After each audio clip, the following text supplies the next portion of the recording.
Hello, listeners. Welcome to another great podcast. This is Satavisa. For today's podcast, we have with us Gaurav Vohra, Chief Business Officer of UNext Learning. Hello, Gaurav. Welcome to Analytics Insight. It's great to have you here. Thanks, Satavisa. It's great to be here. Looking forward to our conversation. Thank you.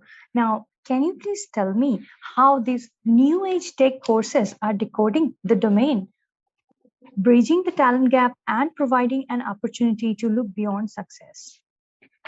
Satavisa, these new age programs are helping folks, working professionals, stay relevant in the industry. What is happening now is that the technology is changing at a very fast pace. Has always been changing. We've always been moving from one technology to another, but the pace of change has increased rapidly now. So the shelf life of skills of professionals has reduced. What they learned in let's say 5 years ago may not be relevant now, and they may need new skills. So for example, if we talk about analytics or AI as a field, 10 years ago SAS was the dominant skill. Then R, which is an open source tool, became very popular. Now Python is very popular. Some of the new tools that have come are now replacing Python as well. So in 10 years only, we've seen a huge shift in the kind of technology, kind of tools being adopted by the AI industry. Now, this is just an example that I'm taking, but whether you talk about AI, data science, whether you talk about cloud computing, whether you talk about cyber security, whether you talk about blockchain, in all of these technologies, the tools, the platforms that are being used are changing very, very rapidly. And therefore, the people who are working in this domain need to continually upskill themselves, reskill themselves. And this is where these new age courses are coming in. They help folks learn industry relevant skills, what is in demand in the industry right now, what is being used by the industry right now. That knowledge is taught. This is different from the traditional academia, where there is a curriculum that is taught to students. That curriculum stays constant or stagnant for years and years, and then it's revised maybe 5 10 years, every 5 years or 10 years. That was something that worked maybe till 10 years ago, 15 years ago. But now the pace of change is so fast that that is no longer working, and therefore there is a strong need for programs like this, which are much faster in adapting themselves to the changing industry than our traditional academic courses. That sounds really great. Now, can you please give me some ideas about when we are planning career growth? What is the need for upskilling in new age tech courses? Upskilling is very important now if you want to stay relevant. See, if you look at, for example, master's degree, right? A master's degree is called a master's degree because earlier, when someone did a master's degree, they were supposed to have learned that level of skill. They were masters in a particular skill, which would let them earn their livelihood for the rest of their lives. That's why people in their 20s would do the master's degree. They would learn these skills, and for the next 40 years they would utilize those skills in their at their workplace.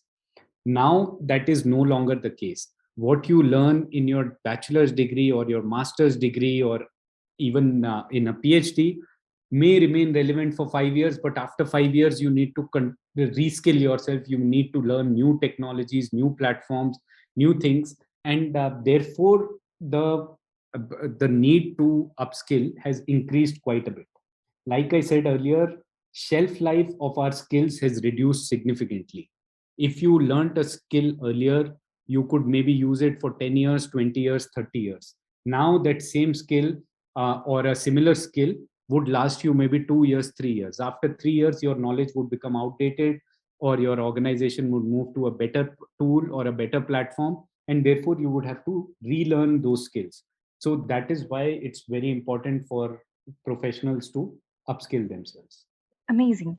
Now, I want to ask you how the big data, AI, and business analytics are evolving in this industry right now. And what do you think is the most important trend that you see? And it has to be across the globe, not only in India. Right. So big data, AI, IoT, etc., are definitely changing how we are doing things, and they are having a significant impact on our lives. They are changing the way organizations are working. If you look at the retail segment, for example, companies are using their data much more effectively to predict what kind of products are in demand, what kind of products will be bought by the customers, what price points are right for a particular product. So instead of making decisions based on their gut or their instinct, now they are looking at data to make these decisions. So the accuracy of these decisions has increased considerably. When I look at a field like healthcare, for example, there is again a lot of AI being used there to either identify diseases or come up with solutions for that. When I look at manufacturing, IoT and data analysis is being used significantly there to improve the efficiency of the process, to identify or even predict points of failure within the manufacturing process and then try to rectify those. So everywhere we look, there is a lot of impact from these technologies. If I look at some of the trends, global trends, like you asked, the one big trend is that now there are much better autonomous systems that are coming out because of artificial intelligence. When I say uh, autonomous systems, I mean that these are essentially systems that can do large pieces of work independently without any human intervention.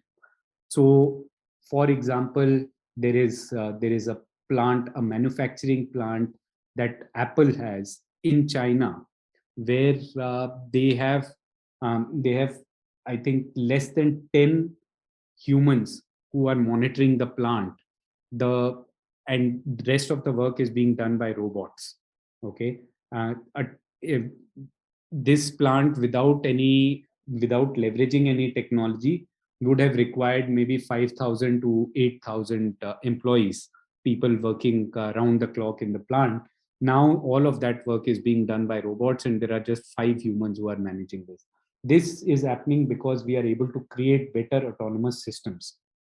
Even driverless cars, for example, are autonomous systems, right? So now we are finally reaching that level of accuracy that we have the confidence to say we will let artificial intelligence drive the car for us and not have a human there. So those kind of trends are happening across the industry and across the globe. That is one big trend. And another interesting phenomenon that I have come across recently is um, art. Artificial intelligence is creating art now, and that is something that people always thought, that creativity is something that will separate the humans from the robots. All the monotonous work will be done by robots, but for creative work we would still need humans. Now that is not the case. Even something like art is being created by artificial intelligence, and there are some pretty good examples on the internet if you see. That is another big trend. Another example, which I'm taking just to show that not all impacts are positive, is military weapons.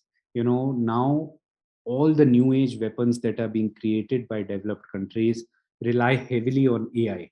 What they are trying to do is they are trying to reduce the human intervention required in fighting a war. So you have drones, you have robots, you have self-driven vehicles that are going to fight the war for you, thus reducing the risk for humans. What this means, of course, there will be fewer human lives that will be lost, but this also means that when someone is considering going into war, they will discount the human risk, because now robots will be fighting the war, and therefore destruction could be a lot more. So that's another global trend of AI that I can think of. Well, that's a very varied and interesting explanation. Now, if we move this discussion towards more into the demographic of India, in the past 2 years, we have seen a great impact of digital revolution. What do you think the role IT sectors are playing in this situation? Well, IT sector is of course a big driver for India's growth. If you look at what are the things that are happening in India in the recent years, we have 240 million Jandan accounts that have been created. 1 billion people have got Aadhaar cards now. More than a billion people have mobile phones now, and all of this has been enabled by the IT industry and its impact on in India, and the digital revolution that these guys are bringing in. So I think most of India is now going digital. The digital wallet adoption has increased significantly. There are many people that I see all around me who are, not using cash at all. They are, in fact, I was just talking to someone in my organization who's come back from a 12-day vacation in Europe, and he told me that this was their first wallet cashless first cashless vacation, where they didn't carry any foreign exchange, they didn't carry any rupees, dollars, euros, or anything like that. Everything was done digitally, and I think that's happening across the globe. And the it's definitely the Indian IT sector that is powering all of this. And so they are definitely a big driver in India's growth. They are also creating large employment opportunities. So, even though there has been an impact of COVID in the last few years, our IT sector has been very resilient, and they have been growing despite whatever else is happening. And that's a big factor in India's success story in the last couple of years. Thank you for telling me this, Gaurav. I would like to ask you, what is your idea about the past pandemic that happened? How do you think that affected the IT industry? So I think the pandemic has shown the resilience of our IT industry. When the pandemic hit us, everyone was very strongly impacted. Everyone was stuck at home, and work was impacted. But IT companies, our Indian IT companies, somehow managed to find workarounds, and they managed to continue delivering to their clients despite all that was happening in India.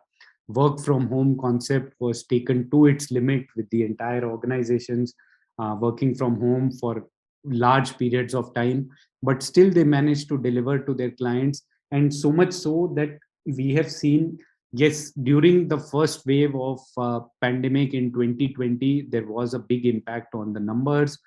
Say, revenues were going down, profits were going down, all of that. But since then, in 2021, now in 2022, and next year in 2023, there is a huge growth that is happening in the IT sector. The kind of hiring they are doing is unprecedented. We are seeing huge number of engineers being hired by all IT companies, not just one, but all of them are reaching record levels of hiring. They are getting great business from the US. What is happening between, what has happened at the time of pandemic is that the world has realized that they can't be too dependent on China for everything, and they need to spread out. And India has become a favored destination for many organizations, and therefore growth in India has actually accelerated after COVID, and especially in the IT industry. And I think the IT industry is growing very well right now, and I predict that next year also they will be growing at a very fast rate. That's amazing. Now, besides this IT sector, I would like to ask you, how do you think that AI and big data analytics is impacting on the business sector? On the business sector, like I mentioned earlier, every business, every industry, be it retail, be it financial services, or uh, manufacturing or healthcare, all of them are using data to make better decisions now. They are all using data to become more efficient. They're using data to reduce their costs, to increase their revenues. They are using data very effectively. Earlier, data usage, or um, for example, AI, ML usage would be restricted to certain sectors like financial services or retail. These are the early adopters of some of these technologies. But now it has penetrated to every industry, to every sector. And so I think even something like agriculture, you are seeing a lot of drones being used for data collection and data analysis in the agriculture sector as well. So I think the impact is far reaching now, and it will continue to increase. And therefore, people who are entering the workforce, they need to make sure that they have solid data skills. It doesn't matter whether you're going in marketing or finance or even HR, you will need data analysis skills. It doesn't matter whether you're going into financial services, or you're going into insurance, or you're going into retail, or you're going into manufacturing, or you're going into the healthcare sector. All of these sectors have data, and you will need to have data analysis skills. So I think that is a key lesson for anyone who's looking to enter the workforce now. Well, that sounds great. Now, lastly, I want to ask you, what would be your advice for the aspiring candidates or like students and also job seekers on big data and analytics background? Um, so I think first they should start by learning the basics, and by basics I mean they should learn the right tools. Of course, even before tools, they should have a solid grounding in statistics and probability. Then they should learn the right tools. Python, of course, is a great tool to learn right now. There's a huge demand for that. SQL is another one. So they should definitely learn the right tools. They should also spend a lot of time working on projects, because the best kind of learning is learning by doing. So the more they can work with data to solve problems, the better they will become. They should find a mentor. I think that is important. If someone is aspiring to get into a new field, whether it's data science or any other field, it's great to find mentors who can guide you. Mentors can also help you network. Mentors can give you honest feedback on your progress. They can tell you what you're doing right, what you're not doing right. They can guide you towards the right online communities where you can get help. They can they can guide you in a number of ways. So getting a mentor is great. Also, teach and help others. So, like Albert Einstein said, if you can't explain a concept to a 6-year-old, then you don't understand it yourself, right? So, if you really want to master a topic, I feel the best way is to try to teach it to others. The moment you start teaching it to others, you realize what you know and what you don't know, and then you can work on what you don't know. So not only should you find a mentor, but you should also try to be a mentor for others or be a teacher for others, and that will also help you learn these skills effectively. um, Other than that, I think structured thinking is an important part of a data scientist skills, because data science or analytics or AI is all about solving problems. And if you are a good structured thinker, then you can solve problems better. So that is also important. And finally, you should build your network. If you are planning to enter into any new field, you should spend time on building your network, building relationships, and this will help you identify right opportunities for you. It can help you land your dream job. It can help you get a job with the right company. So it can also help you negotiate your salaries. You will know what the current market trend is, and where you stand, and therefore what would be a right expectation. So I think networking is also an important thing for you to focus on. Well, that sounds amazing. I'm sure this is definitely going to help all of our listeners too. Thank you, Gaurav, for joining us today. It's been a pleasure talking to you. Thanks. It was a pleasure being here and really nice talking to you, Satavisa. Thank Thank you. you.